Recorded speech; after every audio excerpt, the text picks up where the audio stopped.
Welcome to Divine Decode, where transformation meets empowerment.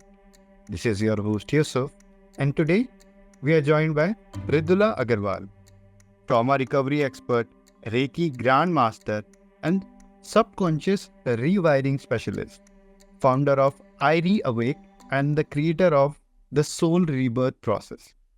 She has delivered over 1,000 breakthroughs, helping people rewrite their lives in as little as 24 hours, even after life shattering challenges.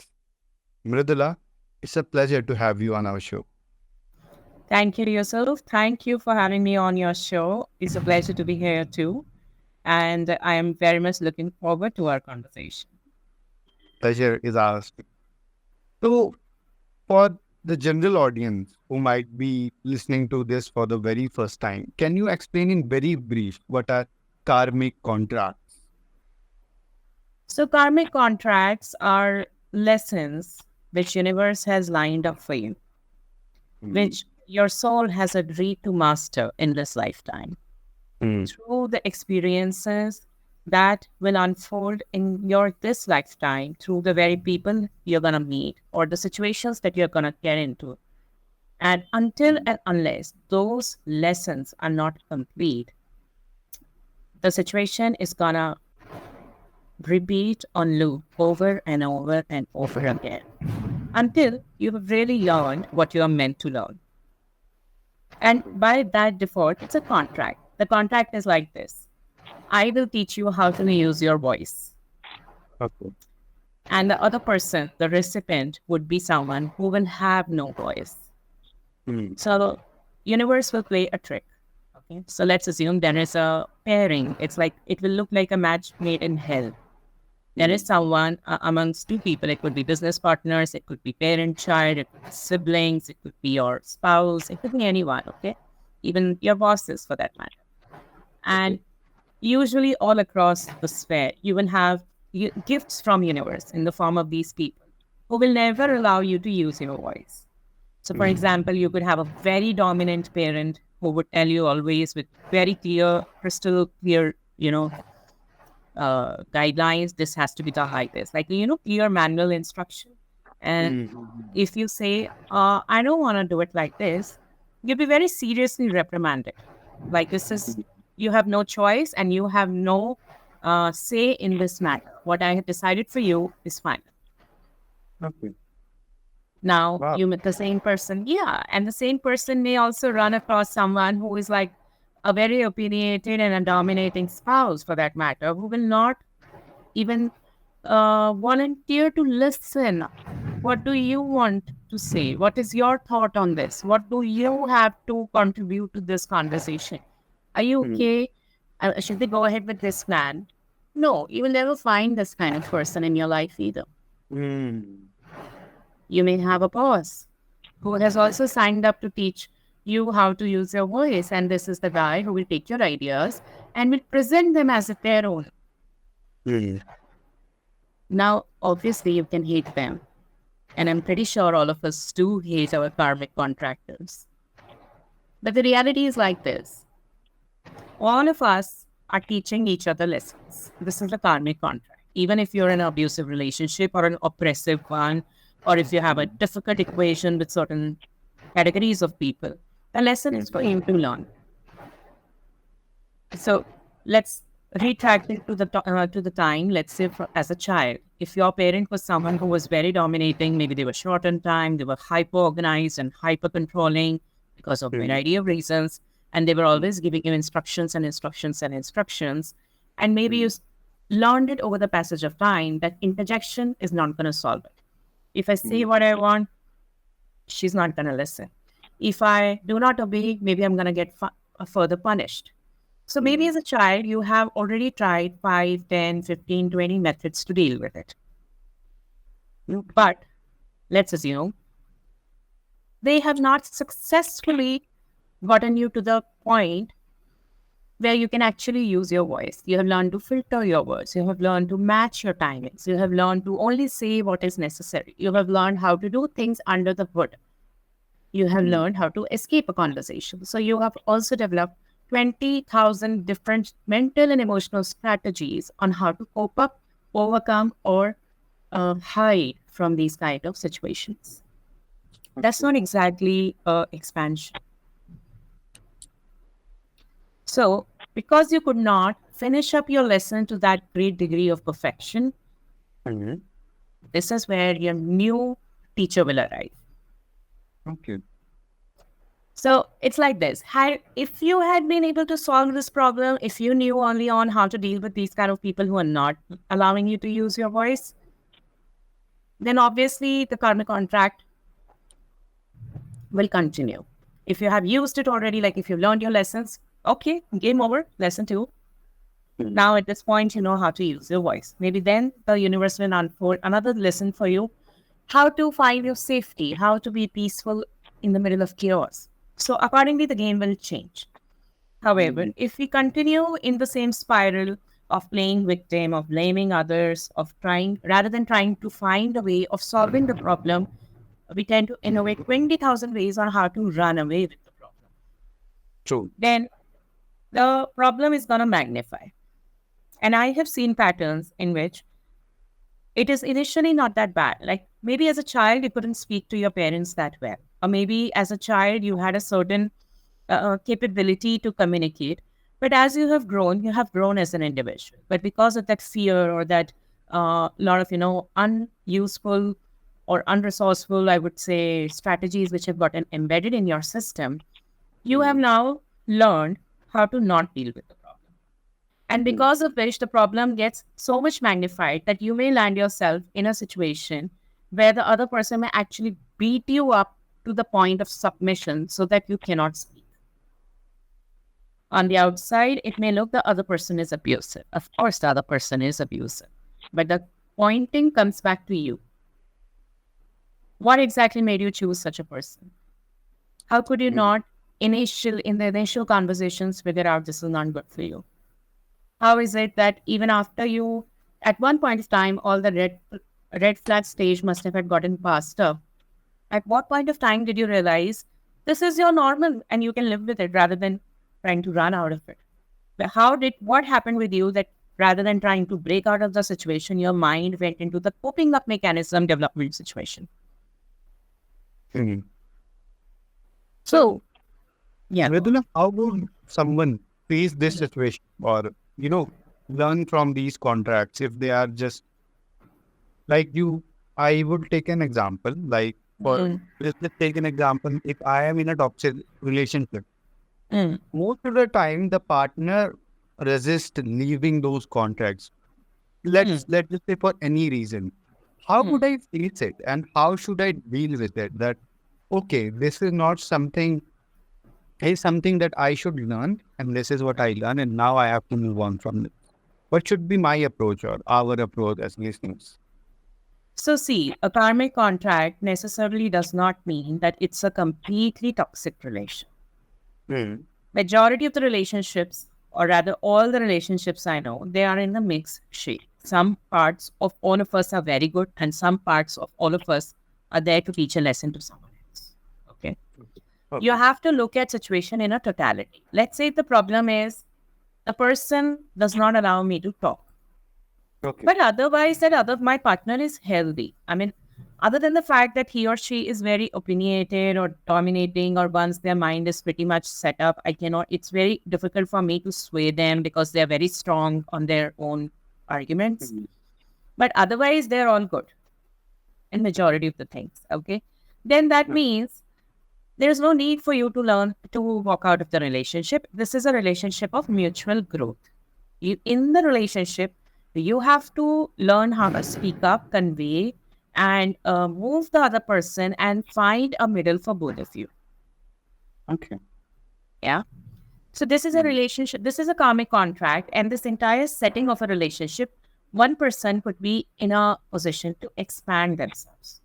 And for other person, they could be overall in such a bad situation that the man or of course, the spouse is physically abusive, mentally abusive, financially unstable, the family is also bad, and like you really feel trapped. And in that situation, maybe even if you raise your voice, nothing good is gonna come out of it. And maybe then for you, it's not just about using your voice, it's about rising up and walking out. So If it's some not about what I could get it is like it's not about taking it as a bad form. It might be good, and you should try negotiating those contracts with the people that you are with. Absolutely, absolutely. No contract is bad. You have unconsciously and at a soul level made these contracts. And even in this lifetime, you are making it. Maybe you have forgotten it consciously, but every time we meet, we go to a place and we feel very much attached to, very deeply within ourselves, we feel, I would want to come back to this. If you meet someone on a train, on a highway, a random chance encounter, and if you feel somehow that stays with you, you somehow in your heart, you make a contract to yourself, I would want to meet this person again, right? If not in this lifetime, maybe in some other life. That's true. That's true. Yeah. So even in this lifetime, if you're very deeply traumatized by the way the world affairs are shaping up, and maybe you have deeply vowed within yourself that, I would want to be a catalyst in the change. This is not right. You have already signed up for a contract. So contracts are not bad. Okay. There is no such thing as good or bad. It is about how you leverage it and how you utilize it. And it's always a play of many things. It's not just that, someone is there to teach you a lesson. Just the way someone is allowing you to use your voice, you are also allowing the other person to expand to use their ears. Maybe that's why you are paired together. That's true. And when we talk about karma, there's obviously a debate around free will and fate. And now karma, now the topic of our karmic contract. So contract itself is something that negates free will. So isn't it about how much I can do when it is already written in my destiny? Nothing is written in the destiny. In my experience, it's like a quantum field. There are possibilities and possibilities, and karma is a variable. Okay. You change the variable, the outcome will change. So if you are someone karma means an impression or a memory. Let's say someone has a variable that they had a very dominant parents who never allowed them freedom. They never allowed them their voice. They never allowed them their personal expression. Let's say that's the variable, and they have gotten deeply affected by it. That means they have formed a karma. Karma means an impression. So an impression has gotten created in their mind, in their body, in their soul. Okay, this is a karma. Okay. Let's say we do healing, and specifically, let's say we do healing in a way that I facilitate healing, which is a soul rebirth process, in which you go back into the timeline, you put energy, you unlock all those parts of you which wanted to talk, which wanted to show up, which wanted to have their own say, which wanted to express, the parts which you killed yourself slowly because you created a karma. You retrieve all of those parts and you change the energy and you travel all the way back into the future. And you would have unlocked a different future for yourself. That is so illuminating. So originally, without the karmic healing, you were on the track where you were always subdued, you were lacking expression. I mean, of course, in this example that we are talking about. And let's say you were always getting yourself into relationships which were not allowing you to be you. You were always, maybe people are so deeply wounded up in this whole story that they end up picking up careers where they do not feel themselves. It's not just about voice, So I've met so many people who absolutely hate what they do. They hate their jobs, they hate their lives, they hate their spouses. And that hatred is so intense that they're actually falling sick because of that hatred. But then somewhere in the whole life experience, they have managed to learn that they cannot be themselves in order to be successful, or the world will not allow it for them to be themselves. Okay. Somewhere, some experience has created this kind of damage or this kind of karma. Okay. Okay. Moment you remove it. So if someone is going through this, they will continue on this trajectory or this kind of, slope, which is obviously nose diving at this stage. Moment they do a soul retrieval birth process or a very high precision based healings, we managed to get ourselves into the timelines where they were getting deformed or they were getting impressioned by these experiences, which were very disempowering. The part of experiences were, I cannot be me, I cannot be expressing. Every time I express, people cut me down. If I speak out my thoughts, in the past, maybe somebody beated them up, or they were laughed upon, or every time they tried to do something radical, people thought they were jokers, they were ridiculed. All of those impressions, along with their self power, self belief, their faith, their vision of the world and of themselves, all these things combined, if you heal, then they will unlock a version of them who knows how to talk, who will do things how they please and still be managed to be successful. These are not the people who will be fighter jets, okay, who are fighting and arguing. And no, these are people who are very perceptive. We can read the non-verbals and the verbals. Their entire throat chakra is wound up with their heart as well as connected with their mind. They know what they're saying. They can see the impact of of their words. They can see the vision in their head. And accordingly, they will formulate their words. They will carry that kind of, energy and the physical garments that they need to carry in order to pursue that grand wish. Now, that version of them was not possible without healing. True. So, how does one start a healing process? Let's just say our listeners, let's just say they have 24 hours, they want to change themselves. How should they start? How should they do it? So there are literally three kind of people who come to me. Okay. There are first category of people who have been through a lot in life. A lot of times they cannot even name what they have been through, because a lot of time people are going through a lot of trauma without even knowing that, okay, this is trauma. For them, that becomes normal. So there are people who want to create, they are already traumatized, whether they know or they do not know, but they already know, they have that awareness that something is off and life is not going in a direction that I thought it would. If you have that kind of a hitch, and maybe you have waited enough, those are the category of people who have already waited. They are closely watching their life and they know in their body for sure that at this speed and at this rate, definitely, things are off. This is heading for a crash.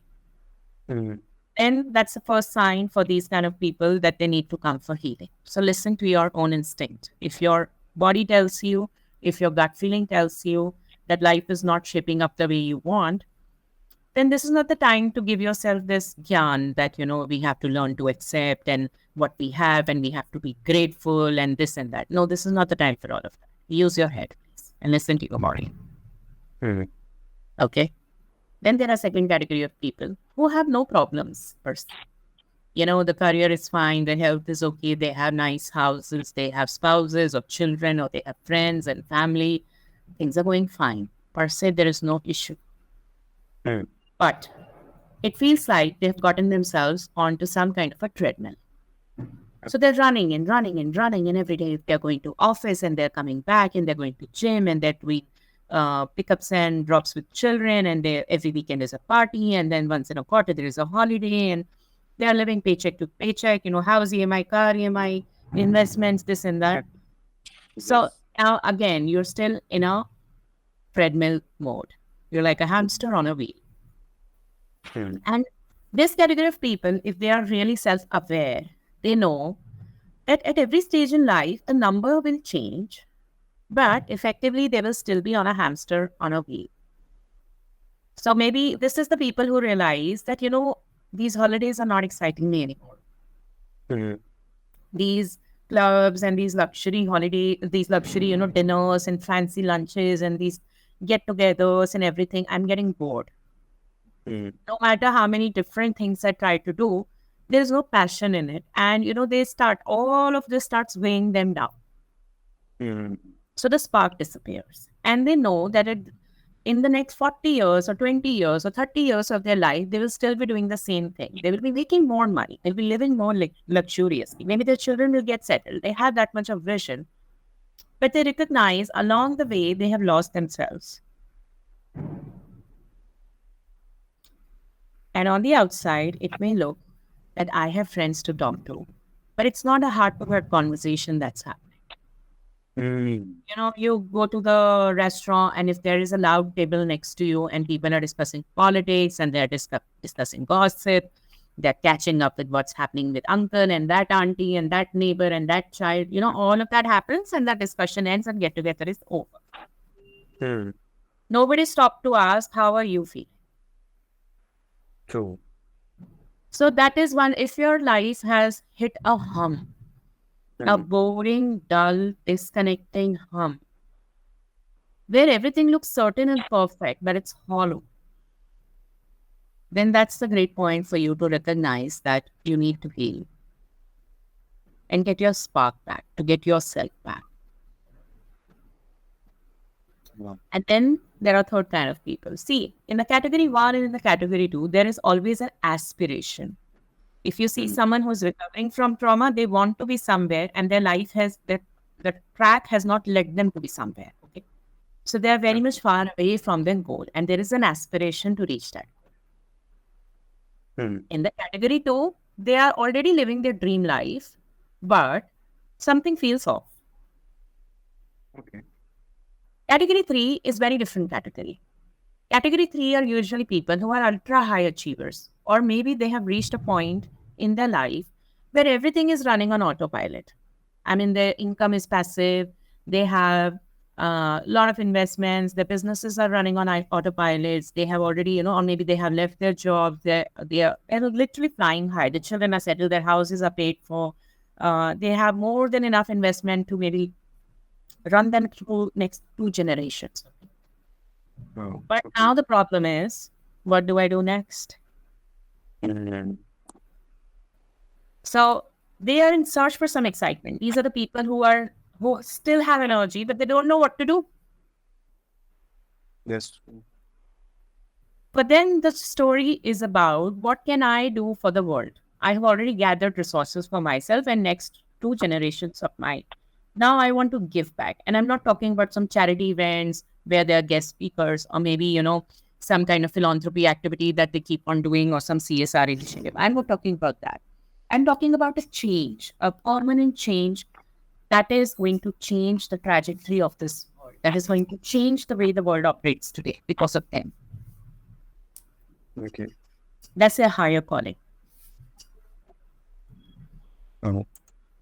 So these are the categories that you mentioned and our listeners will relate to it.